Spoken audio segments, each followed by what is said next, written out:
এই ধৰণৰ অশ্লীল বাক্যবান নিক্ষেপ কৰা দেৱব্ৰত শইকীয়া ডাঙৰীয়াও থিয় হয় ইয়াৰ প্ৰতিবাদ কৰিবলৈ, আৰু ময়ো থিয় হওঁ। আমিও প্ৰতিবাদ কৰোঁ যে এনেকুৱা ধৰণৰ কথা কিয় ক'ব। আৰু তেতিয়া ৰূপজ্যোতি কৰ্মীয়ে দেৱব্ৰত শইকীয়া ডাঙৰীয়াকো অশ্লীল বাক্যবান নিক্ষেপ কৰে, আৰু মই যেতিয়া প্ৰতিবাদ কৰোঁ তেতিয়া তেওঁ দুবাৰ মানে কৈছে তই বন্ধ কৰ, আৰু তাৰপিছত দৌৰি চোচা লৈ আহিছে মোক মাৰিবলৈ। কালি বোধহয় আমাৰ দুজনমান সদস্যই তেওঁক আগভেটি নধৰিলে তেওঁক খুব সম্ভৱ মোক প্ৰহাৰ কৰিলেহেঁতেন। গতিকে ঘটনাটো আৰু বেয়া হ'লহেঁতেন।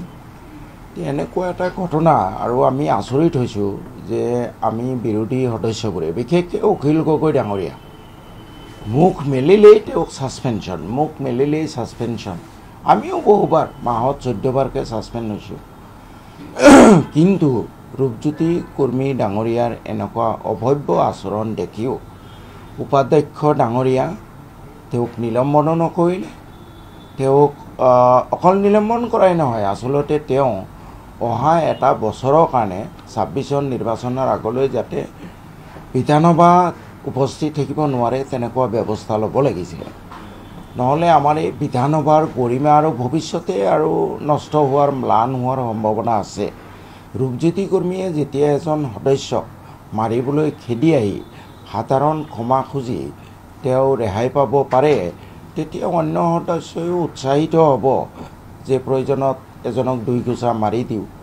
গতিকে আমাৰ এই বিধানসভা বিহাৰ বা উত্তৰ প্ৰদেশৰ পৰ্যায়লৈ আগৰ 90 দশকৰ পৰ্যবেক্ষিত হোৱাৰ বৰ বেছি দিন নাথাকিব তেতিয়া। গতিকে এই ঘটনা মই আশা কৰিছোঁ অধ্যক্ষ মহোদয়ে পুনৰ বিচাৰ কৰিব। তেওঁলোকে খালি ৰূপজ্যোতিৰ ক্ষেত্ৰত ন্যায় কৰিলে নে অন্যায় কৰিলে, কি কৰণীয় আছিল, এইখিনি অধ্যক্ষ আৰু উপাধ্যক্ষই পুনৰ বিবেচনা কৰিব বুলি আশা।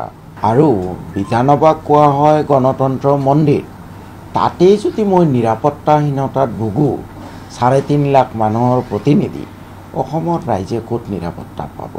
গতিকে ৰাজ্যখনৰ পৰিস্থিতি কোনফালে গতি কৰিছে সেয়াও বিবেচনা কৰা উচিত। বিশেষকৈ অধ্যক্ষ মহোদয়, উপাধ্যক্ষ মহোদয় এই বিষয়টো অত্যন্ত গুৰুত্ব সহকাৰে লোৱা উচিত। নহয়, তেখেতে মোক ডাইৰেকশ্যন দি আছিলে, আৰু কেনেকুৱা অভদ্ৰ ধৰণে ডাইৰেকশ্যন দিছিলে আপোনালোকেতো দেখিছে ন। বন্ধ কৰ, মাইক বন্ধ কৰ, তোৰ মাইক ভাঙি দিম। যেতিয়াই ডাইৰেকশ্যন দিয়ে তেতিয়া এপ্ৰপ্ৰিয়েটলি মই ক'ব লাগিব আপুনি কোন হয় মোক ডাইৰেকশ্যন দিবলৈ। মই যদি কিবা কৰিব লাগে, স্পীকাৰ আছে, তেখেতে মোক ডাইৰেকশ্যন দিব। That was the appropriate answer. এনেকুৱা অভদ্ৰামি কৰিব নোৱাৰে নহয়। মই কোনোবা মেম্বাৰকতো ডাইৰেকশ্যন দিব নোৱাৰোঁ নহয়, স্পীকাৰে দিব।